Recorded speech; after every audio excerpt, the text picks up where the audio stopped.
A Muslim is somebody who believes in Allah, His Messenger, and what the Prophet ﷺ came with. And if you reject anything, what's known as ma'lum min ad-din daruratan. Darura here means badihatan. In other words, it's something that everybody should know. Now, that doesn't really apply to people living in the West, Muslims, because the understanding that the ulama had for that was people who grew up around Islam and grew up around Muslims. And there are certain things that every Muslim knows because they grow up in a Muslim environment. So there could be people now, Muslims, that have Muslim names, or they come from Muslim families. When I lived in Southern California, there was an area where these Bengali farmers came in the 1920s, I think, and there were all these Mexican Americans with names like Lydia Muhammad and Fatima Abid, and they were children of these immigrants or grandchildren, but they were Christians, they were Catholics. So they had lost, I don't know if their parents had been Muslim or not. So, we kind of assume if somebody's from a Muslim country that they're Muslim, but there are now a lot of people even living in Muslim lands that don't really believe in Islam. There are many secular Muslims in all the Muslim countries now.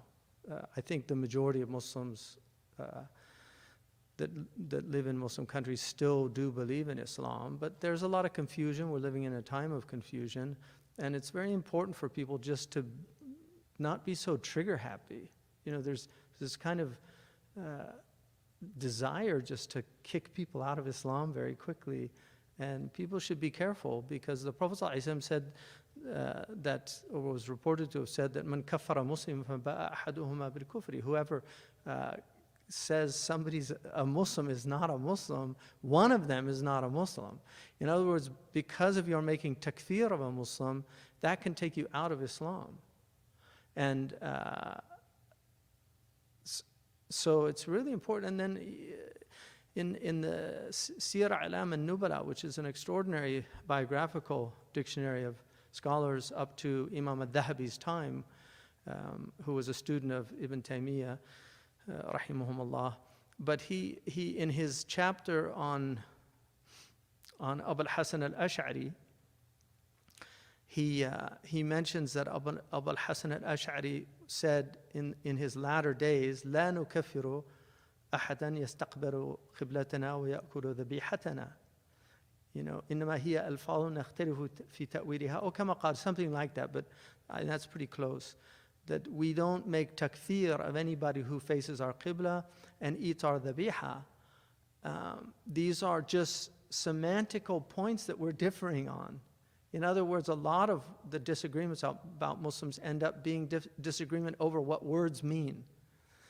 And so Imam al-Dhahabi, ta'liqan ala hadha al-kalam, adding to what he said there, he says, وَكَذَلِكَ كَانَ شَيْخُنَا ابن تيمية في آخر حياته. And that was the way our Shaykh was at the end of his life.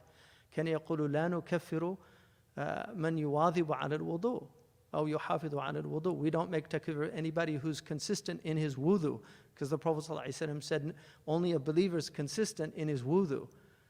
So it's not the role of people. Takfir is excommunication is a process, a judicial process in the traditional books of fiqh, and but this idea of just making takfir of people is very dangerous. And so to use a clip of mine to indicate somehow that I was meaning somebody who was in Scotland. There's a man apparently has the same name as I do. I think he spells it slightly different from me. So I got all these congratulations when he won the first minister of Scotland. But I think people should be very careful. In our deen, one of the creeds that some of you study here, woman li ma'luman woman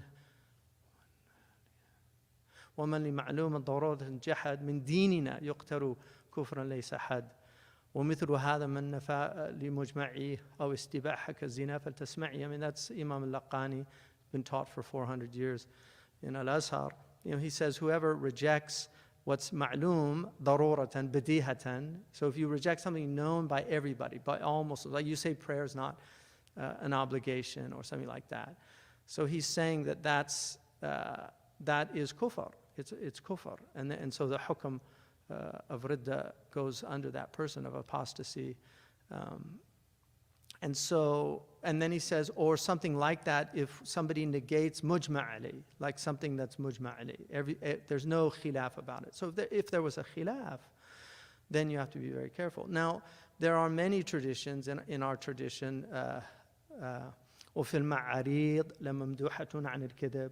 This is something the fuqaha talk about, the idea of ta'reed. Like, when you say something, you can be sarih, which is there's no ambiguity. It's unequivocal, and you're just very clear on what you say. Or the Arabs were very, very good at saying things and meaning something else, or saying things in a way that the person hearing it thinks something, but you actually intend something else. So if somebody, for instance, asked a politician, do you think, same-sex marriage is a sin? And that politician says, no, I don't think it is. Well, you would have to ask, if he's a Muslim, you would have to ask him, did you mean for Muslims or for non-Muslims?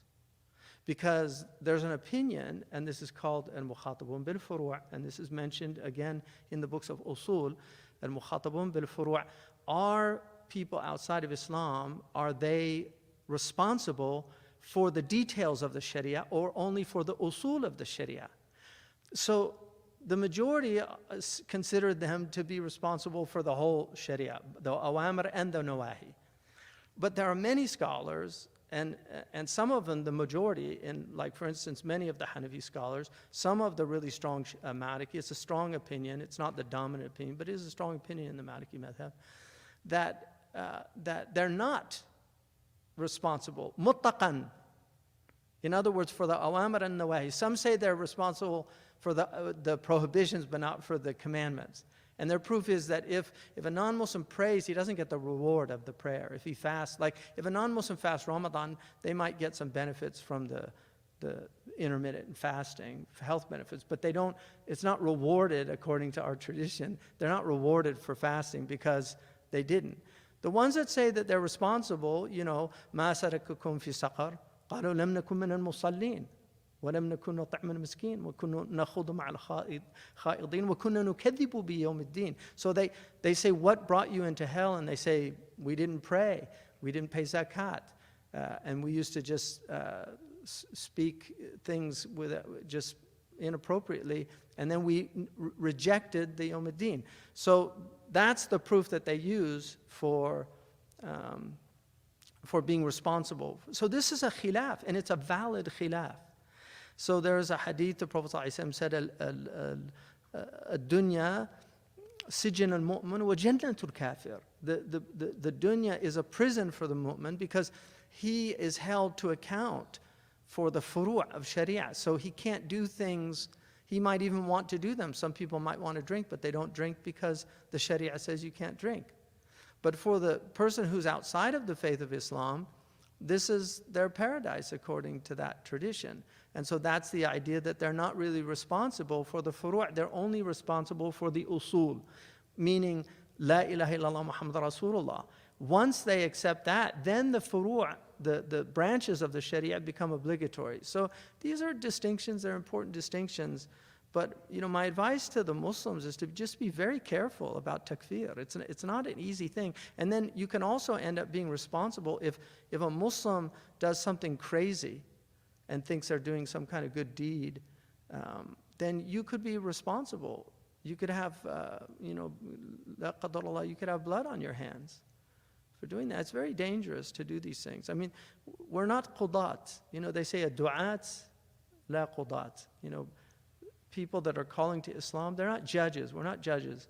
To be a judge, those are the people that would have to deal with something like takfir. But one should be very careful about making takfir. And people have made takfir of me, and I just, subhanAllah. I mean, I know I'm a Muslim. Seriously. Although he's a perennialist. I'm not a perennialist. I've never anywhere, nobody can find anywhere where I've ever said I'm a perennialist. أشققت عن قلبه. I appreciate some of the extraordinary work that people from from that group of people have done, because they have done some extraordinary work. So I'm not one to just dismiss good work that's done, but I'm not a perennialist. My belief is that Islam is the final revelation, and it abrogated preceding revelations. That's my belief. And I've always held that belief since I became Muslim. So people say things all the time, and we'll meet on Yawm al-Qiyamah, and good luck. Good luck. We'll meet on Yawm al-Qiyamah, and there's a qantara. There's a place where Muslims are going to have to deal with the things that they did. Because people aren't going to get into Jannah. If you've wronged Muslims, I mean, even the goat has its day. The goat with the broken horn will have his day on the Day of Judgment for being butted by goats that had 2 horns. You know, the one with the broken horns. He'll have his day. Every goat has his day. So I just think it's really important for Muslims to just be very careful. And وَلَا يَكُونَ آمِنًا أَوْ زَاجِرًا إِلَّا ذِي فِي الْعِلْمِ قَدْ تَمَهَّرَ أو قد تبحر وعلم الخلاف والإجماع واتسع اطلاع واتساع. One of the Mauritanians, he said, you can't do amr bil ma'ruf and nahy an munkar until you get deep knowledge, because there's so much khilaf in our community. There's a lot of difference of opinion. So you could see something and think it's a munkar, but it's not a munkar. They're following a valid opinion. And they said about Imam al-Ma'ziri that his knowledge was so vast that he rarely condemned anybody, because he would say, oh, maybe he's on the opinion of so-and-so. And it's very interesting. But there's so many people that just, have tongue will travel. These people that want to go and make takfir of people. And first of all, we're in the West. I think people should just leave people alone. Just do what you're doing. You can say, this is not an Islamic belief. We don't believe this. If somebody says something, you can say, this is not an Islamic belief, and make that clear. But I think people should be very careful with their deen. Don't throw your deen away for some YouTube likes. One of the things Imam al-Ghazali says is that the ulama as-su, and he's talking about ulama, he's not even talking about, young boys on the internet trying to get hits, clickbait.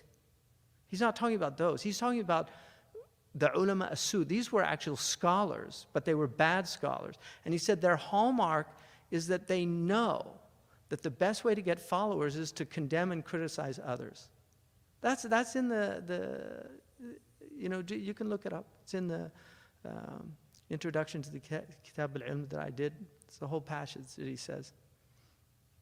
It's a really important point. So he says they know. And that's why if you look, a lot of these people on YouTube, they'll have on their regular, they'll have like 200 views, 1,000 views. But then when they attack somebody who's famous, they call it punching up.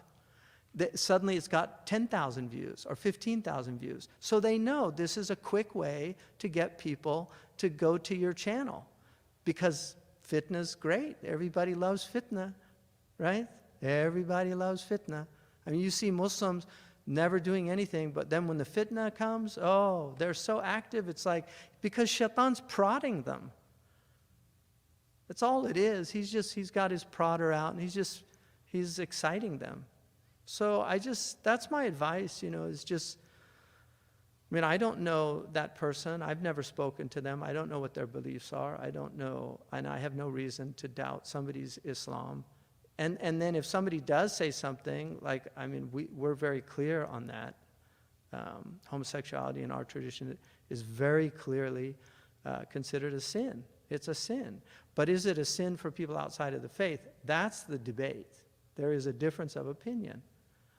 So what did somebody intend? I don't know. But just to jump at takfir, I think people should be very careful. Anyway, that's just some advice. Take it or leave it. But good luck on the Day of Judgment. That's all I can say. Is that the Prophet ﷺ said, a man will speak a word and not give any consideration to it, and it will drag him in the hellfire. That word, la yulqi laha bala. He just won't give it. He'll just say it. It's like it's no big deal. No, you should be very, very wary about what you say. Allah. So, Bismillah ar-Rahman ar-Rahim. We're back to, this is a much better world This is the world of, not qila wa qala, and who's in and who's out, and who said and what they said, and he said and she said, and